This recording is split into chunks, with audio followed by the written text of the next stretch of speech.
বিদ্যুৎ খাতে চীনারা আধিপত্য বাড়াচ্ছে। সরকারের বিদ্যুৎ খাতের মহাপরিকল্পনা অনুযায়ী 2030 সালের মধ্যে দেশের বিদ্যুৎ কেন্দ্রগুলোর মোট উৎপাদন সক্ষমতা দাঁড়াবে 40,000 মেগাওয়াটে। দেশে বিদ্যুৎ খাতের এই সম্প্রসারণকে কেন্দ্র করে দেশি বিদেশি উদ্যোক্তাদের বিনিয়োগও বাড়ছে। নির্মিত ও প্রকল্পিত এসব বিদ্যুৎ কেন্দ্রে চীনা বিনিয়োগের আধিপত্যই দেখা যাচ্ছে বেশি।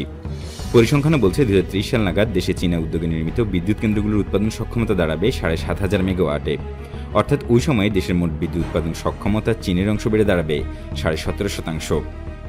বিদ্যুৎ খাতের পর্যবেক্ষকরা বলছেন, একসময় দেশে বিদ্যুৎ খাতে রাশিয়ার প্রভাব ছিল। সাম্প্রতিক বছরগুলোয় এ ধারায় পরিবর্তন এসেছে। বিদ্যুৎ খাতে চীনা কোম্পানিগুলো এখন বিনিয়োগ প্রতিযোগিতায় নেমেছে। বিশেষত বিদ্যুতের মেগা প্রকল্পগুলোয় তারা অর্থায়ন করছে। অর্থায়নের পাশাপাশি নির্মাণ অবকাঠামোগুলোয় দেশ দুটির কর্মীরাও কাজ করছেন। বিদ্যুৎ বিভাগের বিভিন্ন সূত্র থেকে জানা যায়, পটুয়াখালীর পায়রায় 1320 মেগাওয়াটে আল্ট্রা সুপার ক্রিটিক্যাল প্রযুক্তিতে বিনিয়োগ করার পাশাপাশি একই সক্ষমতার আরও একটি বিদ্যুৎ প্রকল্পে বিনিয়োগ করেছে চীন। Bangladesh north west power generation company limited ও চায়না মেশিনারিজ কোম্পানি বা সিএমসি একই সক্ষমতার আরও একটি বিদ্যুৎ কেন্দ্র নির্মাণ করছে। এর মধ্যে এই প্রকল্পের ভৌত অগ্রগতি 20%। আগামী 2023 সালের মধ্যে এই প্রকল্প বাস্তবায়নের লক্ষ্যমাত্রা নির্ধারণ করেছে কোম্পানিটি। বিদ্যুৎ কেন্দ্রটির বাস্তবায়নকারী সংস্থা NWPGCL সূত্রে জানা গেছে, প্রকল্পটির নকশা কার্যক্রম চলমান রয়েছে। এই প্রকল্পে মূল যন্ত্রাংশ কেনাকাটার দরপত্র চূড়ান্ত পর্যায়ে রয়েছে। চলতি মাসের 1 জুন এই প্রকল্প থেকে বিদ্যুৎ ক্রয়ের চুক্তি স্বাক্ষরিত হয়েছে। এছাড়া জেটি বর্ধিতকরণের জন্য পাইলিংয়ের কাজের প্রস্তুতিও চলমান। NWPGCL এর প্রধান নির্বাহী কর্মকর্তা জানান, পায়রায় 1320 মেগাওয়াট তাপবিদ্যুৎ প্রকল্পটি সফলভাবে বাস্তবায়িত হয়েছে। আমরা তাপবিদ্যুৎ প্রকল্পের সেকেন্ড ফেজের কাজ শুরু করেছি। প্রাথমিকভাবে 3 থেকে 4 ধরনের কাজ শেষ হয়েছে। করোনাকালীন কাজের গতি কিছুটা শ্লথ হয়েছে। 2023 সালকে সামনে রেখে আমরা এই প্রকল্পের কাজে এগিয়ে নিচ্ছি। এদিকে নবায়নযোগ্য জ্বালানি খাতকে প্রসারিত করার জন্য সরকার যেসব উদ্যোগ নিচ্ছে, সেখানেও অংশ নিচ্ছে চীনা কোম্পানিগুলো। এর মধ্যে NWPGCL এর সঙ্গে যৌথ কোম্পানি সিএমসি সৌরবিদ্যুৎ প্রকল্পে বিনিয়োগ করতে যাচ্ছে। পাবনা, সিরাজগঞ্জ ও পায়রায় মোট 178 মেগাওয়াট সোলার পার্ক স্থাপনে চীনা কোম্পানিটি প্রাথমিক কার্যক্রম শুরু করেছে। আগামী 22 ও 24 সালে এসব প্রকল্প বাস্তবায়নের লক্ষ্যমাত্রা নির্ধারণ করেছে তারা। কয়লা বিদ্যুৎ হাব হিসেবে পরিচিতি পাওয়া পটুয়াখালী 1320 মেগাওয়াট সক্ষমতার কয়লাভিত্তিক আরও একটি বিদ্যুৎ কেন্দ্র নির্মাণে রুরাল পাওয়ার কোম্পানি লিমিটেড বা RPCL ও চীনা কোম্পানি নরিনকো যৌথ বিনিয়োগ করেছে। পটুয়াখালীর কলাপাড়া উপজেলার নিশানাবাড়িয়ায় বিদ্যুৎ বিভাগ সূত্রে জানায়, RPCL নরিনকো প্রকল্পটি এখনও প্রাথমিক পর্যায়ে রয়েছে।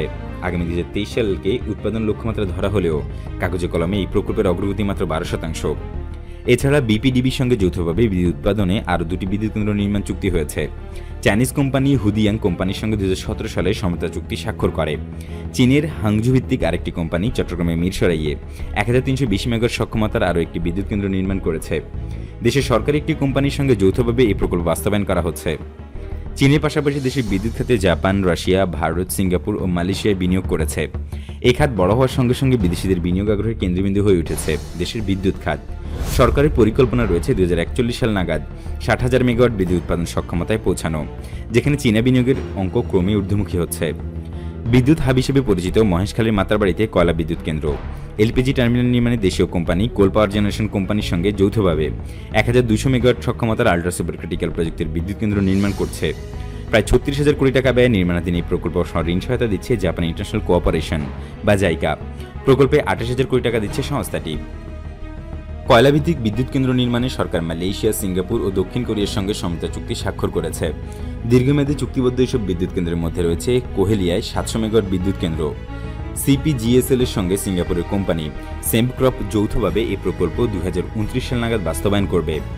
মহেশখালীতে 1200 থেকে 1300 মেগাওয়াট বিদ্যুৎ কেন্দ্র নির্মাণে মালয়েশিয়ার কোম্পানি TNB-PTBর সঙ্গে PDBRও একটি কয়লাভিত্তিক বিদ্যুৎ কেন্দ্রের জন্য যৌথ কোম্পানি গঠন করে। 2016 সালে হওয়া এই চুক্তি স্বাক্ষরে বিদ্যুৎ কেন্দ্রটি আগামী 2033 সাল নাগাদ উৎপাদন যাওয়ার কথা বলা হয়। এছাড়া দক্ষিণ কোরিয়ার কোম্পানি কেপকো ও বিপিডিপি 1320 মেগাওয়াট বিদ্যুৎ কেন্দ্র নির্মাণের সমঝোতা স্বাক্ষর করে। 2037 সাল নাগাদ বিদ্যুৎ কেন্দ্রটির উৎপাদন লক্ষ্যমাত্রা ধরা হয়েছে। এর বাইরে রাশিয়ার ঋণ সহায়তায় পারমাণবিক বিদ্যুৎ কেন্দ্রের তালিকায় নাম লিখিয়েছে বাংলাদেশ। পাবনার রূপপুরে নির্মাণাধীন এই প্রকল্পে 1,13,000 কোটি টাকা ব্যয় হচ্ছে, যার সিংহভাগ অর্থ নির্মাণ প্রযুক্তি ও অবকাঠামোয় সহযোগিতা দিচ্ছে দেশটির বিদ্যুৎ খাতের প্রযুক্তি প্রতিষ্ঠান রোসাটম।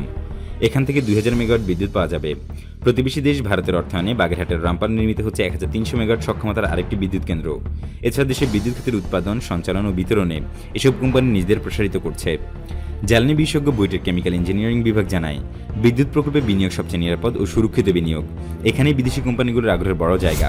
একটি নির্দিষ্ট সময়ের জন্য বিনিয়োগ করে তারা সেই অর্থের চেয়ে কয়েক গুণ অর্থ দেশ থেকে নিয়ে যাচ্ছে। যেটা অন্য কোনো সেক্টরে বিনিয়োগ করে তুলে নিয়ে আসা চ্যালেঞ্জ। গত 10 বছরে দেশে বিদ্যুৎ খাতে বিনিয়োগ করে যে পরিমাণ মুনাফা তুলে নিয়েছে, তাতে বিদেশি কোম্পানিগুলো আসবে এটাই স্বাভাবিক।